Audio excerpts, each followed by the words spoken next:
যখন মাইয়েতকে কবরে শোয়ানো হয় তখন সে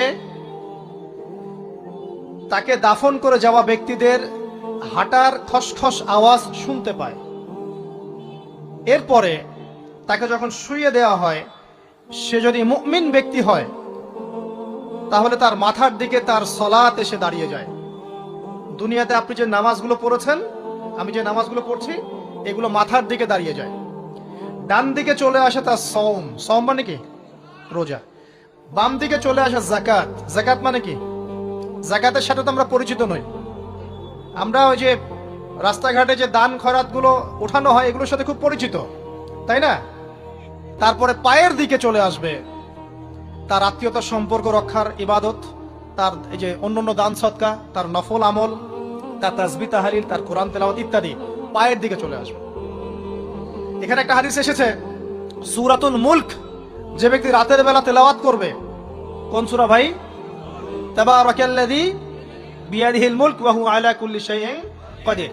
এই সূরা যে ব্যক্তি রাতের বেলা করে তেলাওয়াত করবে, ইনশাআল্লাহ সূরা মুলকও কবরে তার সাথে থাকবে এবং কবর আযাব থেকে সূরা মুলক তাকে বাঁচাবে ইনশাআল্লাহ। আমি বুঝাচ্ছি যে কি অবস্থাটা হবে। এবার দুজন ফেরেশতা মাথার দিক থেকে আসবেন, আসতে চাইবেন, সালাত বলবে এখান দিয়ে আসা যাবে না, এদিক দিয়ে আসা যাবে না। ডান দিক দিয়ে আসতে চাইবেন, এদিক দিয়ে আসা যাবে না। বাম দিক দিয়ে আসতে চাইবেন, যাকাত বলবে এদিক দিয়ে আসা যাবে না। পায়ের দিক দিয়ে আসতে চাইবেন, আমলগুলো বলবে এদিক দিয়ে আসা যাবে না। তখন যাই হোক, তারা আসবেন। এটা তাদের এটা কথা কি? এটা কথাটা হচ্ছে যে সলাতের গুরুত্ব, মানে সে সলাত আদায় করেছে, সে আমার হক আদায় করেছে, আমি তার পক্ষে আছি, এটা পক্ষে বোঝাচ্ছে। রোজা বলবে আমি ওর পক্ষে আছি, তাকে আপনি কোনো শাস্তি দিবেন না, আমি তার পক্ষে আছি। আপনারা দুজন তাকে শাস্তি দিবেন না, আমি যাকাত তার পক্ষে আছি, এটা পক্ষে থাকার কথা। তারপরেও তারা আসবেন, চোখগুলো হবে নীল এবং কালো বর্ণ, নীলাপ চোখের, কালো। মুনকার নাকি?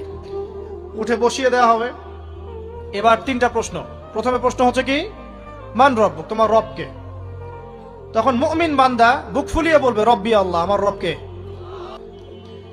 তারপরে প্রশ্ন হয়ে যাবে মা দিনুক, তোমার দিন কি ছিল?